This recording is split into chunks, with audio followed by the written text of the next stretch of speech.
ಒಂದ್ ಕಾಲದಲ್ಲಿ ಭಾರತೀಯರಿಗೆ ಗನ್ನನ್ನ ಹಿಡಿಲಿಕ್ಕೆ ಕಲಿಸಿದವರು ಯುರೋಪಿಯನ್ಸ್ ಅನ್ನೋ ಮಾತಿತ್ತು. ಅದು ನಿಜವೂ ಕೂಡ ಒಂದು ಹಂತಕ್ಕೆ. ಈಗ ಅದೇ ಯುರೋಪ್ನವರು ತಮ್ಮ ಯುದ್ಧ ಶಸ್ತ್ರಾಸ್ತ್ರಗಳಿಗೋಸ್ಕರ ಭಾರತದ ಮೇಲೆ ಅವಲಂಬಿತವಾಗುವ ಪರಿಸ್ಥಿತಿ ಈಗ ಆಗ್ತಾ ಇರುವ ಮದರ್ ಆಫ್ ಗ್ರೇಟ್ ಡೀಲ್ ಕಲ್ಲಿ ಕೂಡ ಇದು ಬಹಳ ಪ್ರಮುಖವಾದ ಪಾತ್ರವನ್ನ ನಿರ್ವಹಿಸ್ತಾ ಇರೋದು. ಬಟ್ ಇದನ್ನ ರಷ್ಯಾ ಹೇಗೆ ಗಮನಿಸುತ್ತೆ ಅನ್ನೋದು ಬಹಳ ಮುಖ್ಯ. ಯಾಕಂದ್ರೆ ನಾವು ಆಪರೇಷನ್ ಸಿಂಧೂರ್ ಸಂದರ್ಭದಲ್ಲೂ ಕೂಡ ರಷ್ಯನ್ ವೆಪನ್ಗಳು, ರಷ್ಯನ್ ಮೇಡ್ ಏನು ಯುದ್ಧೋಪಕರಣಗಳು ಭಾರತಕ್ಕೆ ಆಸರೆ ಆಯಿತು ಅನ್ನೋದನ್ನ ನಾವು ಸಾಮಾನ್ಯರು ಅರ್ಥ ಮಾಡ್ಕೊಂಡಿರೋದು.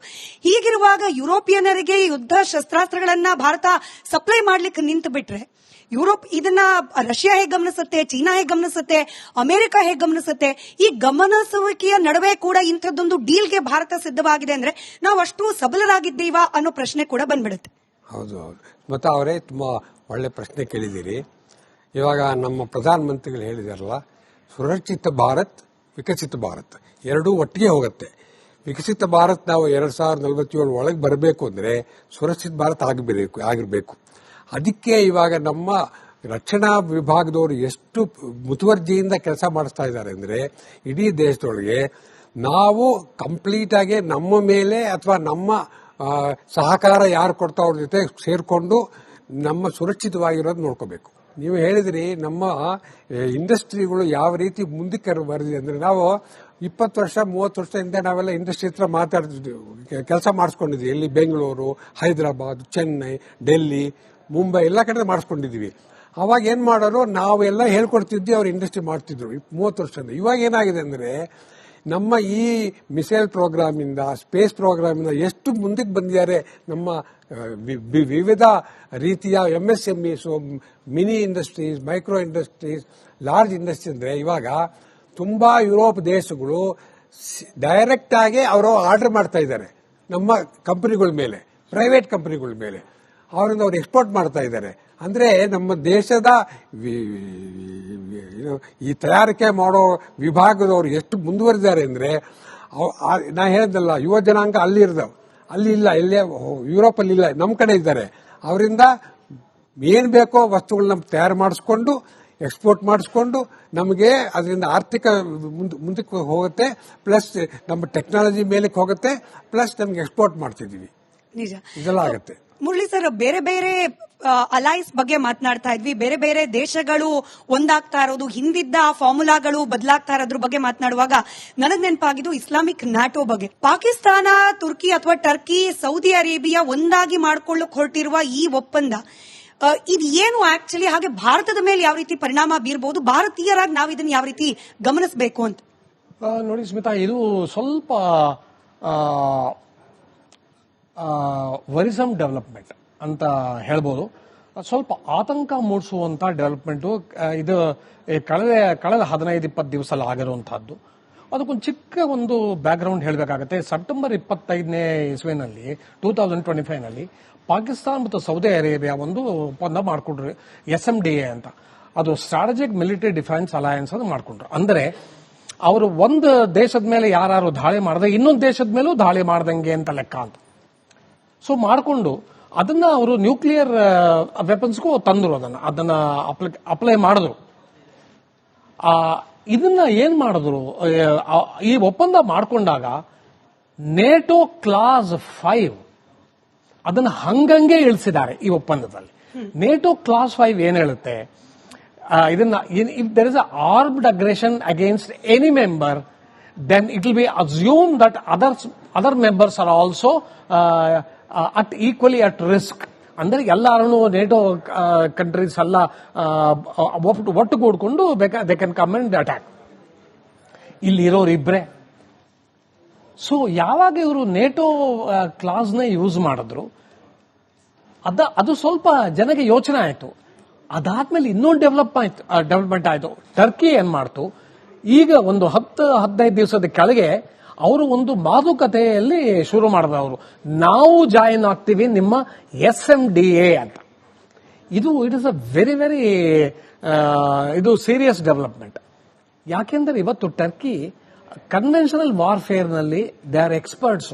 ಅವ್ರ ಹತ್ರ ಎಲ್ಲಾ ಯುದ್ಧ ಸಾಮಗ್ರಿಗಳು ಇದೆ. ಸೌದಿ ಅರೇಬಿಯಾ ಹತ್ರ ದುಡ್ಡಿದೆ, ಪಾಕಿಸ್ತಾನದ ಹತ್ರ ನ್ಯೂಕ್ಲಿಯರ್ ವೆಪನ್ಸ್ ಇದೆ. ಯಾವಾಗ ಜನ ಈ ನೇಟೋ ಕ್ಲಾಸ್ 5 ನ ಇವರು ಹಂಗಂಗೆ ಇಳಿಸಿದ್ ನೋಡಿದ್ರು, ಇದಕ್ಕೆ ಅವರು ಇಸ್ಲಾಮಿಕ್ ನೇಟೋ ಅಂತ ಹೆಸರು ಕೊಟ್ಟರು. ಸೊ ಇಸ್ಲಾಮಿಕ್ ನೇಟೋ ಇಂದ ನಮಗೆ ಖಂಡಿತ ಆತಂಕ ಮೂಡಿಸುವಂತಹ ಇದು ವಿಷಯ ಇದು. ಈಗ ಇಸ್ಲಾಮಿಕ್ ನೇಟೋ ಬಂದ್ಬಿಟ್ರೆ ನಮಗೆ ನಮ್ಮ ಮೇಲೆ ಅವರು ಇದ್ದಕ್ಕಿದ್ದಂಗೆ ಬಂದು ಪ್ರಹಾರ ಮಾಡ್ತಾರೆ ಅಂತ ಹೇಳ್ತಾ ಇಲ್ಲ ನಾನು. ಅದರಿಂದ ನಮಗೆ ತೊಂದರೆ ಆಗುವಂತ ಸಾಧ್ಯತೆಗಳಿದೆ. ಯಾಕೆಂದ್ರೆ ಇವತ್ತು ಟರ್ಕಿ ಅದನ್ನ ಜಾಯಿನ್ ಆಯಿತು, ನಾಳೆ ಅಜರ್ಬೈಜಾನ್ ಜಾಯಿನ್ ಆಗುತ್ತೆ, ನಾಳೆ ಇನ್ನೊಂದು ದೇಶ. ಸೊ ಇದು ಆಗುವಂತ ಸಾಧ್ಯತೆಗಳಿದೆ. ಇದು ಎಕ್ಸ್ಪ್ಯಾಂಡ್ ಆದರೂ ಆಗ್ಬೋದು, ನೇಟೋ ತರಾನೇ ಆದರೂ ಆಗ್ಬೋದು. ಆದರೆ ನಾವು ಈಗ ಸರಿಯಾದ ಟೈಮಲ್ಲಿ ಎಚ್ಚೆತ್ಕೊಂಡು ನಾವು ಯಾರು ಬೇರೆ ದೇಶಗಳು ನಮಗೆ ಒಂಥರ ಸೂಚನೆಗಳು ಕಂಡು ಬಂದರೆ ಇಲ್ಲ ಇವರು ಇಸ್ಲಾಮಿಕ್ ನೇಟೋ ಇದನ್ನ ಜಾಗಿನ ಹಾಕಿದ್ದ ಮುಂಚೆನೆ ಅವ್ರ ಜೊತೆ ನಾವು ಒಂದು ಒಪ್ಪಂದ ಮಾಡಿಕೊಂಡು ನಾವು ನಮ್ಮ ಕಡೆಗೆ ನಮ್ಮ ಸಪೋರ್ಟ್ಗೆ ಅವ್ರನ್ನ ತಗೊಂಡ್ಬರೋದು ಒಳ್ಳೆಯದು ಅನ್ನುವಂತಹ ಒಂದು ಪಾಲಿಸಿ ನಮ್ಮ ವಿದೇಶಾಂಗ ಮಂತ್ರಾಲಯದಲ್ಲಿ ಬಂದಿದೆ ಅಂತ ನಂಗೆ ಅನ್ಸುತ್ತೆ. ಪಾರ್ಸರ್ತಿ ಸರ್, ಈ ಸ್ಪೀಕಿಂಗ್ ಅಬೌಟ್ ದಿಸ್ ಇಸ್ಲಾಮಿಕ್ ನ್ಯಾಟೋನೆ ಈ ಸ್ವಲ್ಪ ನಮ್ಮ ಅಂಡರ್ಸ್ಟ್ಯಾಂಡಿಂಗ್ ಹೆಂಗಿತ್ತು ಅಂತಂದ್ರೆ ಈ ಅಲಯನ್ಸ್ ಅನ್ನೋದು ಮೋರ್ ಆರ್ ಪೊಲಿಟಿಕಲ್, ಎಕನಾಮಿಕಲ್ ಅಥವಾ ಆಯಾ ದೇಶದ ಪರಿಸ್ಥಿತಿಗಳಿಗೆ ಅನುಗುಣವಾಗಿ ಆಗೋದು ಅಂತ. ರಿಲಿಜಿಯನ್ ಅಂದ್ರೆ ಧರ್ಮ, ಈ ರೀತಿಯ ಒಂದು ಸಂಬಂಧ ಅಂತಾರಾಷ್ಟ್ರೀಯ ಮಟ್ಟದಲ್ಲಿ ಆಗ್ಲಿಕ್ಕೆ ಸಾಧ್ಯ ಆಗುತ್ತೆ. ಯಾಕಂದ್ರೆ ಈಗ 3-4 ದೇಶಗಳ ಹೆಸರು ಕೇಳೋಕ್ ಸಿಗ್ತದೆ. ಬಟ್ ಇತರೆ ಇಸ್ಲಾಮಿಕ್ ದೇಶಗಳು ಈ ಇಸ್ಲಾಮಿಕ್ ನೇಟೋವನ್ನ ಯಾವ ರೀತಿ ಗಮನಿಸುತ್ತೆ? ಕೆಲವೊಂದಷ್ಟು ಇಸ್ಲಾಮಿಕ್ ರಾಷ್ಟ್ರಗಳು ಭಾರತದ ಜೊತೆ ಕೂಡ ಉತ್ತಮವಾದ ಸಂಬಂಧ ಇಟ್ಕೊಂಡಿದೆ. ಹಾಗಾಗಿ ಭಾರತದ ಮೇಲೆ ಇದು ಪರಿಣಾಮ ಹೇಗೆ ಬೀರುತ್ತೆ ಅಂತ. ಈ ಸೋ ಕಾಲ್ಡ್ ಇಸ್ಲಾಮಿಕ್ ನೇಟೋ ಬಗ್ಗೆ ಮಾತಾಡ್ತಿದ್ರಲ್ಲ, ಇದರ ಹಿನ್ನೆಲೆನೇ ಬೇರೆ. ಶುರುವಾಗಿದ್ದು ಭಾರತದ ಜೊತೆ ಅಲ್ಲ. ಏನಾಯ್ತು ಅಂತಂದ್ರೆ ಇರಾನ್ ತುಂಬಾ ಸ್ಟ್ರಾಂಗ್ ಆಗಿತ್ತು ದೇಶ. ಅಲ್ಲೆಲ್ಲ ಸೆಂಟ್ರಲ್ ಇದ್ದಿದ್ದು ಇಸ್ರೇಲ್ ಅನ್ನು ಎದುರಿಸೋದಕ್ಕೆ ಇರಾನ್ ಸ್ಟ್ರಾಂಗ್ ಆಗಿತ್ತು. ಅದಾದ್ರ ಮಧ್ಯದಲ್ಲಿ ಸಿರಿಯಾ ಇತ್ತು. ಸಿರಿಯಾ ಪಕ್ಕದಲ್ಲಿ ಲೆಬನಾನ್ ಅಲ್ಲಿ ಹೆಜ್ಬುಲ್ಲಾ ಇತ್ತು. ಹೆಜ್ಬುಲ್ಲಾ ಪಕ್ಕದಲ್ಲಿ ಹಮಾಸ್ ಅಂತ ಇಲ್ಲಿ ಇತ್ತು, ಪ್ಯಾಲೆಸ್ತೈನ್ ಗಾಜಾ ಸ್ಟ್ರಿಪ್ ಅಲ್ಲಿ. ಇವರೆಲ್ಲರೂ ಇದ್ರು. ಅದಾದ್ಮೇಲೆ ಏನಾಯ್ತು, ಕಳೆದ 2-3 ವರ್ಷದಲ್ಲಿ ಈ ಒಂದು ಹೆಜ್ಬುಲ್ಲಾ ಹೋಯ್ತು, ಹಮಾಸ್ ಹೋಯ್ತು, ಸಿರಿಯಾ ಹೋಯ್ತು, ಅಂಡ್ ಅದರ ಜೊತೆಗೆ ಇರಾನ್ ಕೂಡ ಎಷ್ಟೊಂದು ಸೀರಿಯಸ್ ಆಗಿ ಡ್ಯಾಮೇಜ್ ಆಗಿ ಎಫೆಕ್ಟ್ ಆಯ್ತು. ಇಷ್ಟೆಲ್ಲ ಆಗಿದ್ದು ಅಷ್ಟರವರೆಗೂ ಪರವಾಗಿಲ್ಲ, ಸುಮಾರು ಎಲ್ಲರೂ ನಡೀತಾ ಇದ್ರು. Arab countries, particularly Saudi Arabia, UAE ಇವರೆಲ್ಲ ಅಮೆರಿಕಾದಿಂದ ಕೇಳ್ತಾ ಇದ್ರು ನಮಗೆ ಸೆಕ್ಯೂರಿಟಿ ಗ್ಯಾರಂಟಿ ಕೊಡಿ ಅಂತ. Security guarantee against whom? From Israel.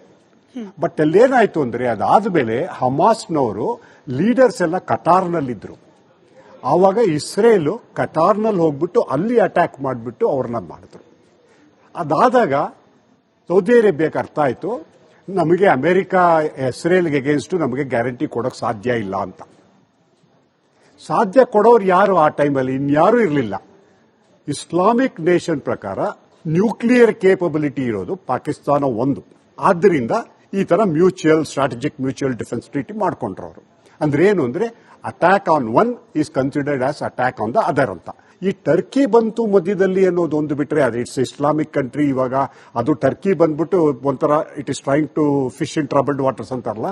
ಯಾಕೆಂದ್ರೆ ಅವ್ರಿಗೂ ಇಸ್ರೇಲ್ಗೆ ಅಗೇನ್ಸ್ಟ್ ಆಗಿ ಅವರು they want to join hands with Saudi Arabia because they have got funds. ಅದು ಅಷ್ಟೇ ಇರೋದು. ಬಟ್ ಈ ಅರಬ್ ಕಂಟ್ರೀಸ್ ಎಲ್ಲ ಈ ಇಸ್ಲಾಮಿಕ್ ನೇಟೋ ಜಾಯಿನ್ ಆಗೋ ಕಾಲ ಬೇರೆ ಇತ್ತು. ಈಗ ಅದು ಆಗೋ ಸಾಧ್ಯತೆ ಇಲ್ಲ.